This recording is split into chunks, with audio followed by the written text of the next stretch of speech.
bottom of the side and back panels into which the fixed shelf will fit.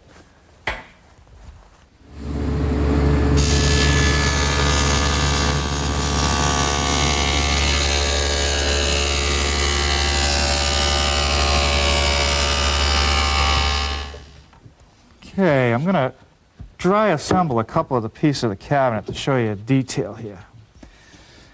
Now, all the edges of the veneer plywood that show, I'm going to cover with this thin birch veneer. I'm going to put a piece here, and I'm actually going to put a piece here to cover up the dado that I don't want to see. But I'm afraid that if I don't fill that dado, this veneer is too thin and not strong enough. So I'm going to fill the void with some little pine fillers and just use some hot glue to hold them in place.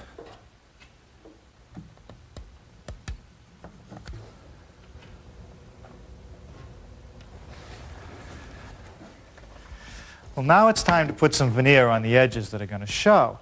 And I've used a couple different methods over the years. One is to just buy regular veneer and apply contact cement to the edge of the panel and to the back of the veneer and just glue it on and trim it off. A few years ago, they started coming out with veneer that already had glue on the back side, and it was activated by heat. So you could just lay it over the edge, take an ordinary household iron, and just iron it on. The latest thing is this edge banding tool, and these really came about due to the fact that shops would want to produce a lot of cabinets and edges at one time. Just a roll of veneer and this little heat gun which blows hot air onto the glue surface, heats it up so that it gets melted, and you bring out the wood onto the roller and just roll it along the edge. It works great. Now you want to make sure you keep even pressure against the roller and you move at the same rate of speed. That takes a little practice because if you go too fast it won't stick right, and if you go too slow it'll overheat. Now when you get about 2.5 inches from the end, you just strike this tool right here, which is just a cutter, and it shears off the veneer. You finish it off. Okay, now I'm ready to trim the veneer. And you'll notice that the veneer is a little wider than the panel, and that's really just to give you a little bit of a fudge factor so you can get it nice and even. Now I found that the best way to trim this veneer is to use a router. And I've equipped my router with a straight cutting bit with a little ball bearing which guides along the side of the piece. Now the standard procedure for using a router is to move it against the rotation of the bit. And really that's primarily for safety. But when you're trying to trim a very thin veneer like this, safety really isn't the factor. It's chipping. And in this case, you want to move the router with the rotation of the bit.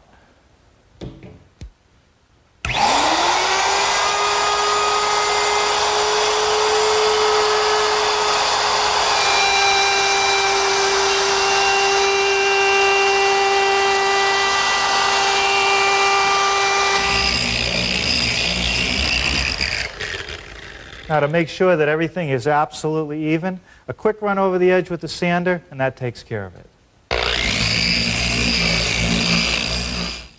Well, now I'm ready for a little assembly. A little bit of glue in the dados.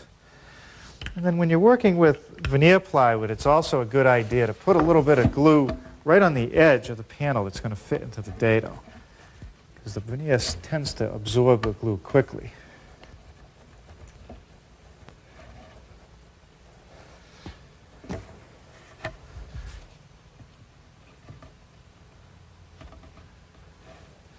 I'm going to pre-drill for a screw. All right.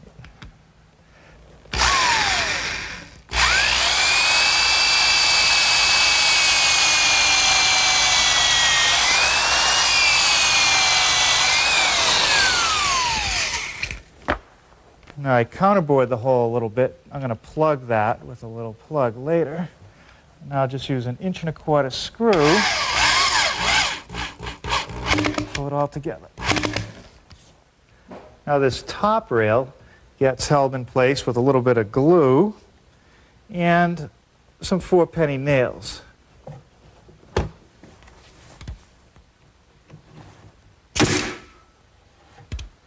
Now for the bottom rail, the same thing. Now for the corner blocks. A little bit of glue. They simply get slipped into the dados, and I'll fasten them with some 1-inch brads right down through the top corner.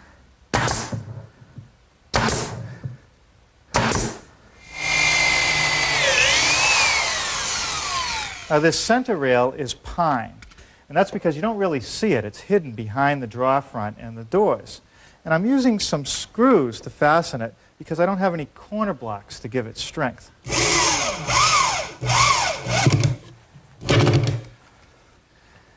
Now remember those holes I drilled for the screws?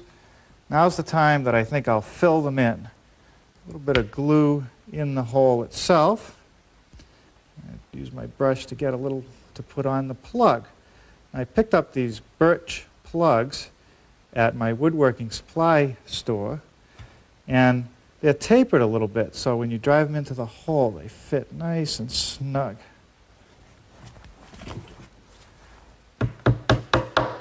And I'm in no hurry to sand them off quite yet. The casters are held in place with 4 carriage bolts, and I've just started a little bit of a hole by holding the caster in place as a guide, and now I'll finish drilling it through the bottom.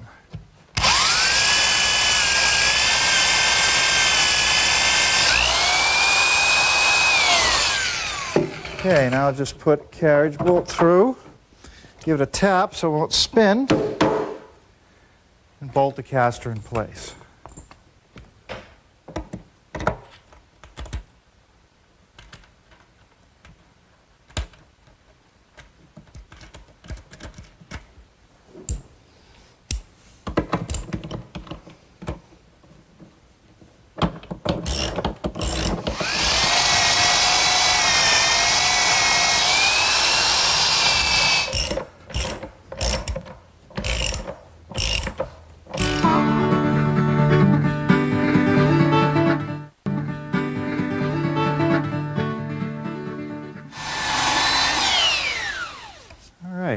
I'm using my belt sander to remove a majority of the dowel that's sticking up above the side of the cabinet. Then I'll sand everything smooth with my finishing sander. I want to show you the parts that I've been cutting for the drawer. This is for the back. These 2 pieces are the sides, and this large piece is for the bottom. And they're all 1/2-inch AC plywood. Now clamped in the bench vise is another piece of birch for the drawer front that I've edged. And I'm getting ready to cut a dovetail joint. I'll show you what I mean. This is a different method of joining a drawer front to a side. It's a sliding dovetail. The side slides in through the joint, really making it secure. Now to cut that joint, the first thing that I have to do is lay out the center of the dovetail cut. And I also put an indicator mark here. I don't want to go all the way through and show the dovetail at the top of the drawer. Over here is a layout line, an offset, that I'm going to set this clamp on and use it as a guide for my router. Now the router is set up with a 1/2-inch dovetailing bit. And the key here is to hold the router tight to the back of the drawer front and against the guide. Move it slowly in, watching through the base of the router and stopping right at that indicator mark. And I've got to be careful because if I pull the router out while it's running, I'm going to ruin the joint because it's tapered. The bit is tapered. I just want to move it in slowly, shut it off, and push it back out again. I'm going to need your prayers.